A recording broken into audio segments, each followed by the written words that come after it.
welcome to another episode of Talking with WIT, Kevin and Son. And our show is all about people you should know. This episode is brought to you by RMK Productions and the 10 United Podcast Network. Through the power of story, our mission is to uplift, inspire through the power of the voice, share stories and experiences and perspectives using the framework of teaching, learning, and modeling. Our purpose is very simple, helping other people every single day. And today we have a very special guest. She just happens to be a friend. You've heard me say that before. I do have some very intelligent and highly motivated friends that are doing great things. And we're also celebrating Women's Week. And she is going to be my first guest to be showcased and featured because she is an entrepreneur. She is a business woman, Latina. Okay, so she represents the melanated population up here. She is a good friend, a mother, a wife, a citizen. And for those of you that are not aware of what International Women's Week is, it's a celebration of education and awareness surrounding women and gender issues, and focusing on the 5 pillars of building relationships, self-knowledge, sexual assault, interpersonal violence, health and self-image, and leadership and development. And we'll tap in on that in just a little bit. But I want to introduce everyone from the U.S. to on the other side of the globe. That's how far we reach, people. I want to introduce you to Miss Kristina Johnson. Welcome to Talking with WIT, Kevin and Son. How you doing, sis? Hey, Kevin, I'm doing well. It's always a pleasure to see your face on these podcasts and listen to the way you host your interviews. I'd love it. Well, we love having you. And you have no idea how excited I am to be able to showcase and to tell your story. Because a lot of people don't know your story that's not within your personal circle. Your business circle, they know you as being a marketing mogul, and we'll talk about that. But I want to create a story so 20 years from now, when your daughter plays this back and she sits back and she looks at her beautiful Latino mama, and then when your newborn son, because I'm telling the world now, you're expecting, is that okay? Yes. All right. She's expecting a little boy. And remember, I said Kevin is a great name. So just gotta remember that. We'll talk to your husband. You've been in that relationship for 14 years. You have a 7-year-old daughter. You currently are residing someplace in one of the 3rd largest cities in the country, Houston. But before all of this, if we were kind of to rewind and go back to Kristina, if I was asking your mother today to tell your story, how would your mother tell your story? That's a really good question. I think that to tell my story, I think like a lot of people, I was born under, lower middle class means. My dad is from Mexico, so he came to the States when he was young with my grandmother. And, my mother, she's from Austin, Texas. And the immigrant mindset is so much different. Whenever you come to the States, my grandmother brought my father here for a better life. And that's really how it all started, with him coming to the United States and meeting my mother in Austin, Texas. But I would say that growing up, I have an older brother and my parents. And growing up, I would say that hard work was definitely something that was pushed into our psyche very, very early. My dad, he mowed lawns for a living. He did everything that he could to help support our family. So growing up is really what I saw was my dad working hard. My mom had a receptionist job at the time at a title company. And so it was just I grew up with very hardworking parents, a very loving family. I always had everything that I needed. I never wanted for anything because they made sure that they worked really hard for that. But my father definitely has been a huge driving force in my life because he's always pushed us to do better, be better, and to get the education. And that's really because he didn't have that. So a lot of my life growing up was, watching my parents work hard, having fun with family. As you know, most Latinos are very family oriented. We love being around family.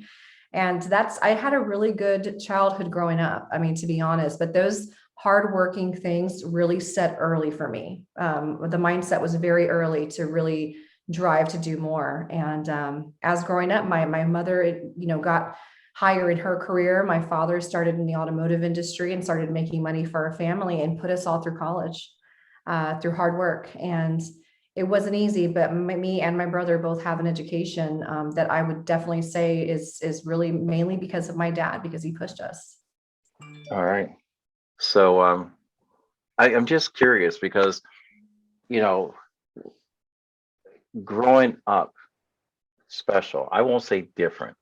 We both grew up in a world where the images of what people see of us without knowing who we are and what we stand for are different. And I know Houston, Texas is a tough place to not be lighter and brighter, if I can say that. If that's not politically correct, I'll say white. And going through high school, any issues? Because I mean, ladies and gentlemen, I will say this, and I hope I don't offend anyone with the Me Too. Your family, I know your husband, your daughter, I know you. Extremely beautiful people, but a lot of times people do not see the beauty, especially the beauty in their heart. And that's what, you and I have always talked about. I see beauty from inside, not the physical. Yes. Challenges in Houston that molded you and said, just say that when I get to a point in life, I have control of my life, I'm going to do things different. Did that conversation ever cross your mind, or was everything in life as a child easy peasy for you? No, it definitely wasn't easy. I'll say growing up, we grew up in a very diverse neighborhood. So our neighborhood, there were more, Hispanic, Black, I would say Asian, like that was the majority. So white was definitely the minority where we grew up. I would say the schools and the education weren't as good, especially when it came to elementary, middle school. You definitely have friends where you've had some friends go the right way and some friends go the wrong way. And I think that if a lot, especially in those communities, it's the parents. I mean, it's really what's being told by the parents and what's happening in the house that's really going to help that person decide which road to take. And my parents have always been really supportive of me and, very always telling me to do better, always telling me to shoot for the stars. But I'll tell you that growing up and becoming a young Latina, especially after you graduate from college and you go into the professional world, as a woman and a minority, you realize very quickly that you're going to have to work a lot harder and longer hours than other people because you have a few things against you per se, to some people, unfortunately, and that's really just the way the world works. But I'll tell you that you just learn very quickly that you have to work a lot harder to make your mark. And that's something that I learned early and I realized. And then also to have that confidence in yourself, because it's very easy to not have the confidence when you're looked at a certain way, but then when somebody might not know you, so they'll see you a certain way. And like you said, but then you get to know the inside and you get to know the person, you get to know their knowledge, and they're like, wow, like this person really knows what they're talking about. So it takes a little bit more to peel that onion. When you get into the professional world, I will be very honest about that, especially when I was in my younger 20s. But okay, fast forward to going to college. You picked a career that if you go back and look at diversity within media, you went into broadcast journalism. Yes, Okay. I did. Yes. That's like saying, I'm going to get a degree and have no chance of getting a job. And you still went ahead and did it. Graduated from the University of Houston. Yes. You are also an ambassador for elevating women in business. Yes. Why did you pick that field? Of all the things that you could have done that could have provided you a great life, you picked the one door that you literally had to have a nuclear weapon to pry open to say opportunity is here. Why broadcasting or journalism? It always fascinated me. The news always fascinated me. And I wanted to be that person. I wanted to be that person in the chair, interviewing people. I mean, I just love it. I love having that communication. And it was something that was challenging and it was fun. And that's really what drew me to it. And I love the people that I met along the way. Funny thing that you say that is because I did have, my life would have been completely different. But after I graduated, I had a interview in Abilene, Texas, and I almost got the job. It was my first broadcaster role. So I was going to have to move to Abilene, Texas by college, College Station. It was to be a completely different life. And it ended up being between me and somebody who had more experience, which I'm pretty sure many young people know. It's hard because if you don't have the experience, but somebody has to let you in the door, right? Somebody has to let you in to get the experience. So it's kind of a double-edged sword. And that's what happened. They chose somebody over me. And then, I was a little bit let down, but I kept on looking for other broadcast roles, and a radio role came up, and I had somebody call me and say, "Hey, would you like to do market reporting for a business radio station?" I said, "Sure, why not?" I figured, okay, I'll go into TV later. And I went into radio and I started broadcasting for this station here in Houston. It was Biz Radio 1320. And I worked 2 years talking about stocks and bonds, and I wasn't really interested in it, but I was getting the exposure that I wanted at the time. So I never went back into television after that. I went into radio, and then I went into a public relations job with Comcast. Is where I started my first large career. And I realized they paid more. So, as a broadcaster, you have to pay your dues, and it takes a while to get there. And so whenever I went to Comcast, the pay was more. And at that point, the money talked, and I was still able to use those communication skills. So I would say it was a win-win. Looking back, my life would have been completely different. Well, I'm glad that you had that experience. I'm glad your life is what it is today. Yes, absolutely. You're the CEO of KJ Marketing Group, a strategic marketing agency. You're in the third largest city. We said Houston, and I know from personal experience, my company has used you. I'm very impressed. If anyone has seen the Super Bowl ad that we created, it was done by yours truly and her team. Wonderful team. They hashed out. They made us work. They gave us a lot of very constructive advice, and we followed their lead. So if anyone is looking to up their game in social media and so forth, KJ Marketing is the company. They were also one of my first couple of sponsors that sponsored RMK Productions and my podcast, Talking with Kevin, when we were nobody. Just remember that. They sponsored us when we didn't have a bunch of followers. They didn't have a bunch of likes. We only had a couple of podcasts out. And I'm going to say the same thing that Mark Randolph said with Netflix. People don't invest in the product. They invest in the people making the product. There you go. So let's go ahead and open up the doors before we talk about International Women's Week and how that applies to you and why. And that's the reason why I'm having you on here. CEO of KJ Marketing. Tell us about that. How did that come about? You go from working for someone else to working for yourself. Every dream, living the dream. Living the dream, Kevin. Well, I'll tell you, I love the entrepreneur mindset. I love working with businesses that are just starting. And when you were starting this podcast, I just loved your vision. And it's so fun. It's even more gratifying to be a part of something like that when you see it grow. So I just, thank you for letting us work with you on that video. And I enjoyed it. We really enjoyed doing that with you. So I worked in advertising and marketing for over a decade before I started KJ Marketing Group. And what really drove me to become an entrepreneur, even start the business, was really behind, like you said, people follow people. It was me helping people because I saw that there was a huge lack in the detail needed from agencies. And I wanted to change the way that agencies do business. And that's why, and move it from more of a transactional approach to more of a consultative approach rather, and just really understand what the business needs and understand what people's goals are, and not just take an order and let's go and let's just see what the report looks like. I wanted to be more involved. That's how I started it. And the funny thing is that I started the same year COVID happened. So it was very interesting. My husband was relocated to Philadelphia. That's how you and I met, Kevin. Right.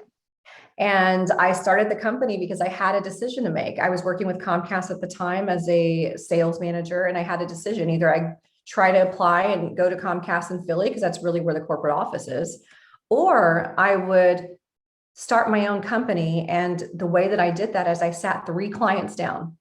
It all happened with a conversation, which is really interesting, because you think to yourself, oh, I'm going to do this later. I'm going to have an agency, after I finish my career in advertising and marketing. And I never realized that it could happen now. So I sat down 3 clients that I adore, and I just love, working with them and helping them with their business. And I asked them for the opportunity. I wasn't afraid to ask. And I said, you know what? I really want to take over your marketing. I think I could be a really big asset to you, because at the time I was only focusing and able to consult on the things I was selling, the product or services I was selling at the time. And I wanted to dig deeper. And they all said yes. And that's really how it happened. It was with 3 clients, and they said yes. And they were like, when can you start? And that's pretty much how it happened. KJ Marketing Group grew overnight in that way. And there was a lot of hustle and bustle. But like I said, it's all about people. And it was just having the conversation and not being afraid to ask for it. Asking and you shall receive. Absolutely. Real quick, since we brought up your company, KJ Marketing, Yes. people are probably sitting there with pen and paper thinking, how can I get in touch with you? Real quick, before we move in, I want to talk a little bit about your 14-year relationship and your business. I wanted to give a big shout out to your daughter.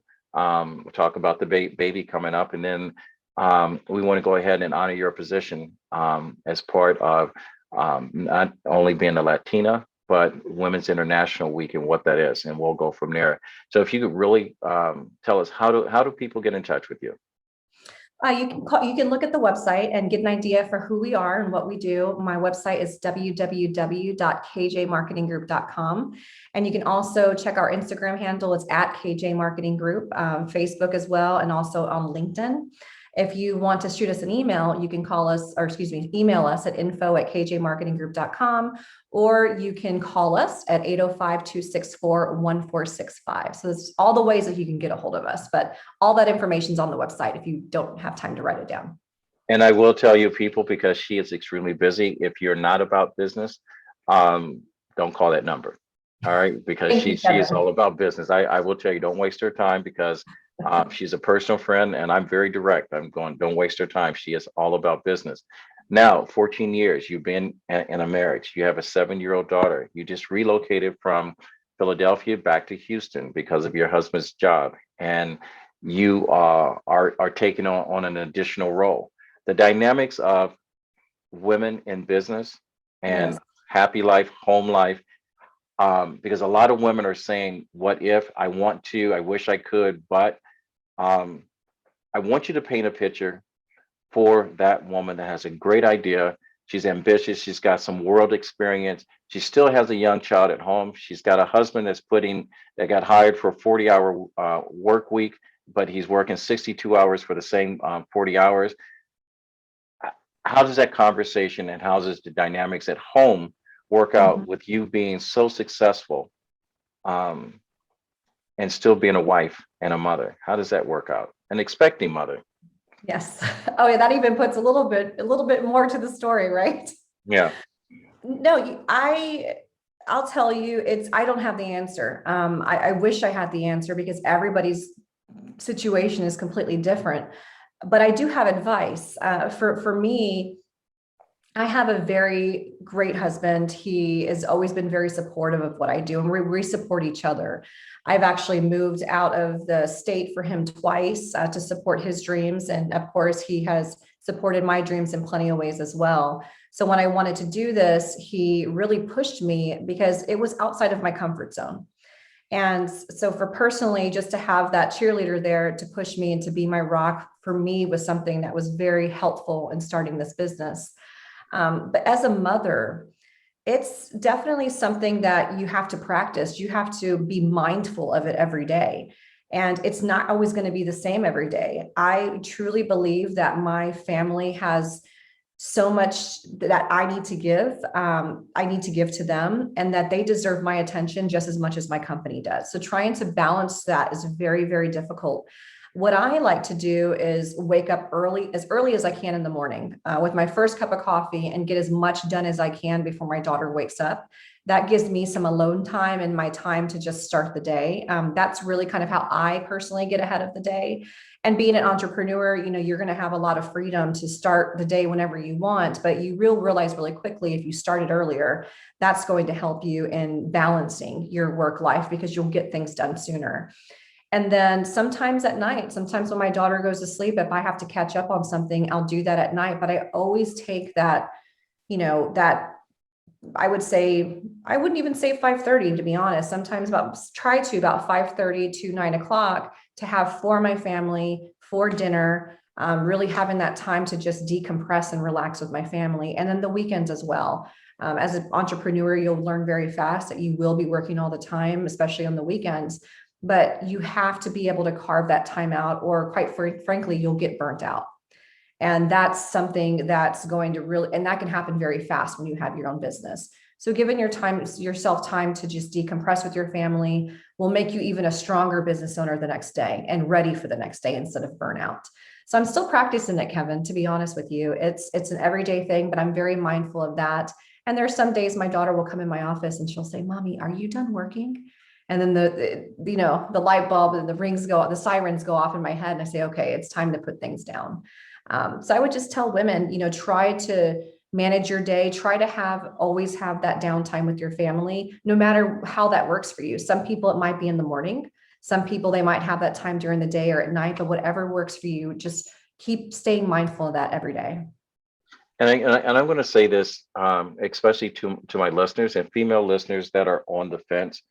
My son said early on when I was starting my podcast business, and I'm a planner, I overthink things. And my son asked me, he goes, "How do you learn to swim?" And I said, "Hire a coach," because, for 40 years I've been training people. And he says, "No, Dad, you just get in the water." He says, "Sooner or later, you'll learn to swim." I agree. Um, I agree.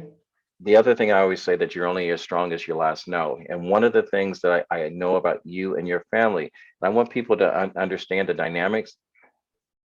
Christina has a very strong, confident man that supports her, protects her, runs interference for her, and Yes. sacrifices for her so her dream can live. Her Christina is the first example of what a strong, independent, loving wife and mother is, and what she gives to society and her faith. She's that example. So I already knew the answer when I asked the question, but I know there's a lot of other people that are on the fence about starting their dream or chasing their dream, that's saying, one day, if I could, when I could. And the best time to start a business is right now. Um, Absolutely. And I next, will say, Kevin, oh, go sorry, ahead. Kevin. Go ahead. Thing I forgot to say, that you're so right. I think a lot of people get inside their head. If you think about it too much, you're going to come up with a reason why you shouldn't. And I think that is something to really think about. Even if you're thinking about opening a business, say you're not ready to actually do it, but you want to, I would definitely suggest anybody make sure that you establish very early on, number one, what your goals are. Number two, what product or service that you're going to sell. And then number three, just make a small business plan. It doesn't have to be big because that business plan will grow with your business. But start writing down the things. What are the products you want to sell? What does the competition look like? What are your financials? How do you want to brand your company? How do you want to be seen? All of these things are very important. And you can start that without doing anything else right now, just coming up with the ideas. I think it really is the first step in starting. And of course, having some type of nest egg, whatever that is for you, that's going to make you feel better about starting a business, having some saved on the side just in case something happens, or just in case even business expenses come up, because it costs money to start a business, especially when you're getting your website implemented and all that. Those are the first things that you're going to do. So don't feel like you have to make the decision overnight. Start making those plans so that way when you do decide it's a go, you have that ready already. And so that's what I would definitely recommend to anybody any woman that wants to start the business. Start making your plan now, and it'll make it a lot easier when you actually push the start button. All right. March 8th, 2022 is Yes. the International Week of the woman. I've said this from the day that I started my podcast, that women rule the world. And I don't know why, just like Black History Week is only 28 days. I mean, month, it's only 28 days. Beyonce said that too, Kevin. Yeah.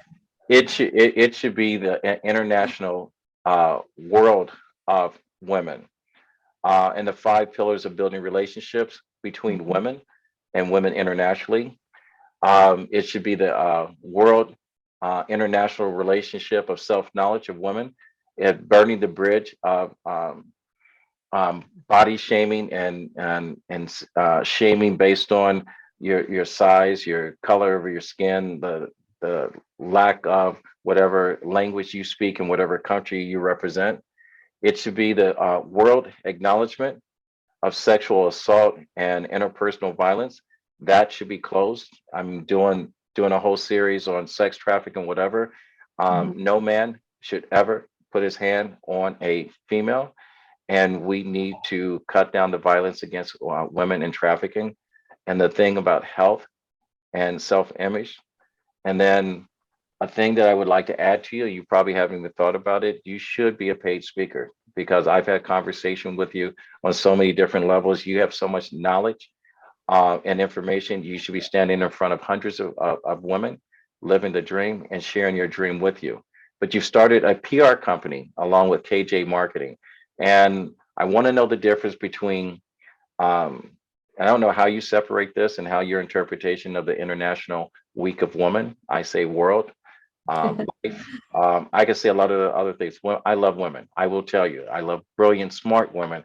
I love ambitious women, and I stand and support them. We'll have them on the show 24/7. I know this is not about me, but PR, KJ Marketing, are they the same? What's the difference between PR and what you do in KJ Marketing? That is an awesome that's a great question. I actually started in public relations and then went into marketing later on. So I was able to get get an idea of what both are. But the main difference, and they really go hand in hand, and you'll realize that whenever you have your business, that you can't have just marketing without PR, and you can't just have PR without marketing. So public relations and marketing, marketing is more focused on promoting and selling a specific product. So you're still using that, you're branding your business in that way as well, but it's always going to be around promoting a product and targeting that consumer that is most likely to buy your product. So that's where the marketing comes in. Now, the public relations, on the other hand, is focused on maintaining a positive reputation for your company as a whole. So that will be coming from, let's say, any type of community relations that you do for your business. Building relations with media and influencers is always a good one, especially now. It's really the era of the influencers. So that's this is a really great time to start getting with influencers to talk about your product. Speaking opportunities, like you said, press releases, on any type of product launches. So all of that will go hand in hand with your marketing, but they are definitely different. Like I said, one is marketing a product or service. The other one is mainly pushing the reputation of your company and building that brand. What do people perceive? What are they thinking when they hear about your brand? And it's perception. All right. That's the main difference. Explaining International Women's Week to your daughter. We're going to use this as a little clip. Look into the camera, talk directly to your daughter, and explain to her what International Women's Week means and how she can position herself in order for her to be on my podcast when she turns 18. So we got 11 years. All right. She'll love that. She loves to talk, like I told you earlier. Yeah. So International Women's Week, actually, it's actually for the full month. It's a month where we set aside and we honor contributions in history that have been done by women in history. And I know that we do that. I mean, there's a lot of things that have been done by both women and men, but we really want to highlight that, especially now as we really look at more of a gender equality and really celebrating successes and with women against biases. And a few women that I would like to highlight that have personally made a change for me. Number one being Eleanor Roosevelt, wife of Franklin D. Roosevelt. And what's so great about her, in my opinion, is that she really changed the way that women came in as the first lady. She got really involved in politics. And then you can see after that, the first ladies changed the way that they communicated with the public, and they really got into these issues, especially when it comes to gender issues. And I really love that, and that she was able to do that. So she's one of the big influencers for me. Another few that I like to highlight, number one is Frida Kahlo. She's a Mexican painter. I'm not sure, there's actually a movie about her with Salma Hayek, but she had a lot of personal tragedy, and despite that, she actually became one of the most famous Mexican painters in history. And so she definitely has been a personal influence in my life. And then another one, of course, would be Oprah Winfrey. I mean, you can't really say women in success in history without talking about her.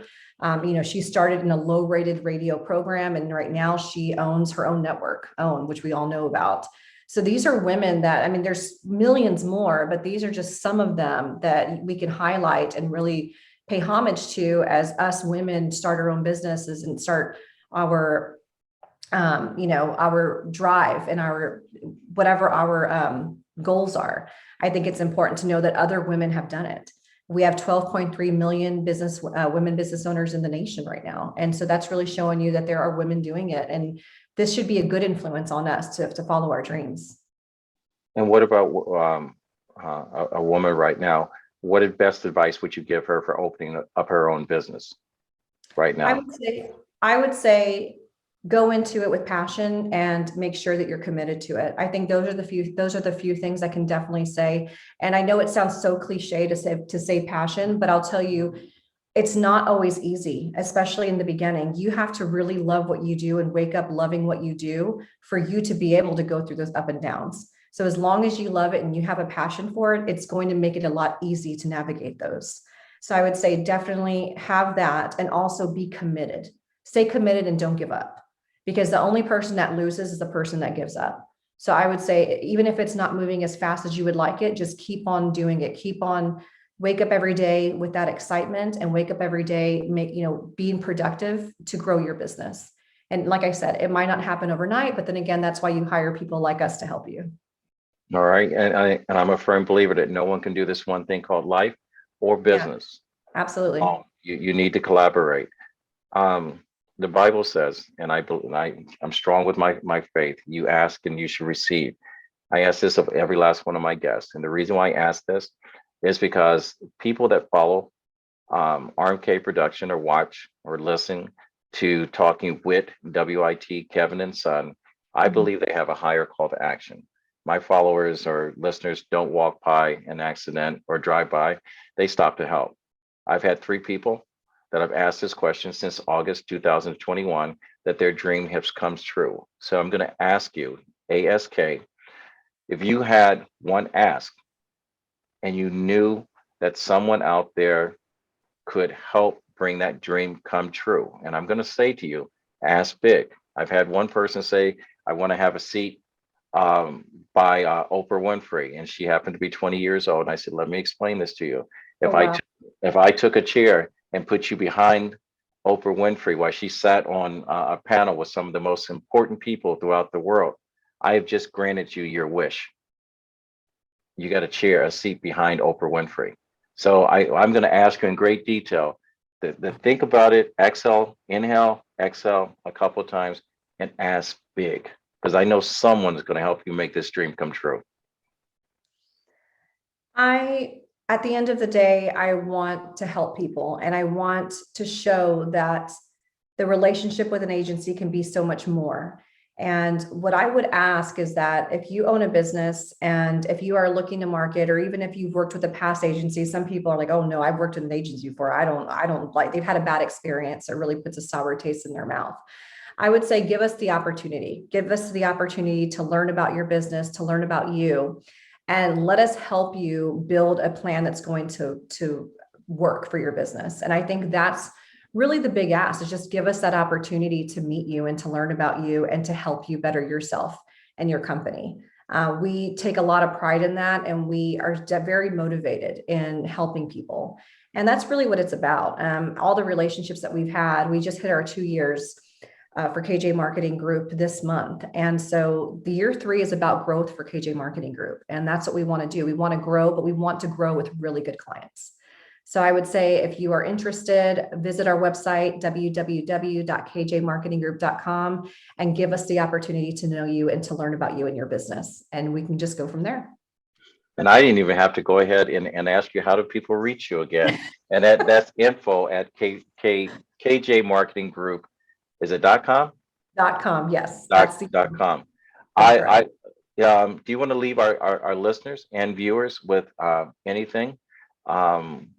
Attach it to be it personal, or it could be in regards to this month of the woman, this year of the woman, the life of a woman, or woman to woman. What would you like to leave us with? I say with women, let's empower each other. And that's really what it's about. It's not about, trying. A lot of times you feel like you're having to go against another woman in some type of force. And I think that we're seeing now that a lot of us are empowering each other. So if if there's a woman that you know that's starting their business, be an ambassador for them. If you know another woman that has a goal, and you could maybe introduce them to somebody that can help them achieve that goal, make those introductions. Let's continue to help each other and continue to empower each other this month. And of course, every other month after that.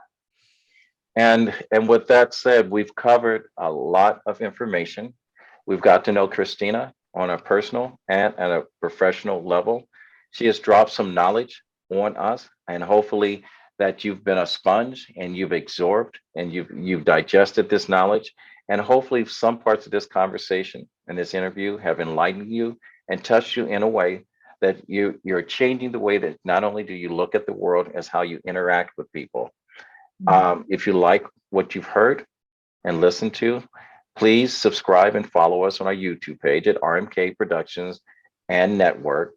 Or if you want more information or how you could be a guest on RMK Production or Talking with Kevin and Son, or any of our podcasts as part of 10 United, you can reach us at info@rmkproductions.net. My grandfather always said, when you get to a point in your life that you can help someone out, it is your duty to do so. He says, reach one, teach one. And for you young ladies, especially the child with the big dream, I want you to look at Miss Kristina, and I want you to put your face in this chair, in this interview, and said, this could be me one day. Or if you're a mom with a supporting husband and a daughter or a son that's on his way, and says that I have a dream and I want to do this, don't wait for tomorrow. The best time to get anything done is right now. Take Kristina's lead and follow her. And if you're a business person, even in the same business, connect with Miss Kristina and say, how can we collaborate together and make this grow? All right, Kristina, I want to thank you so much for being our guest today.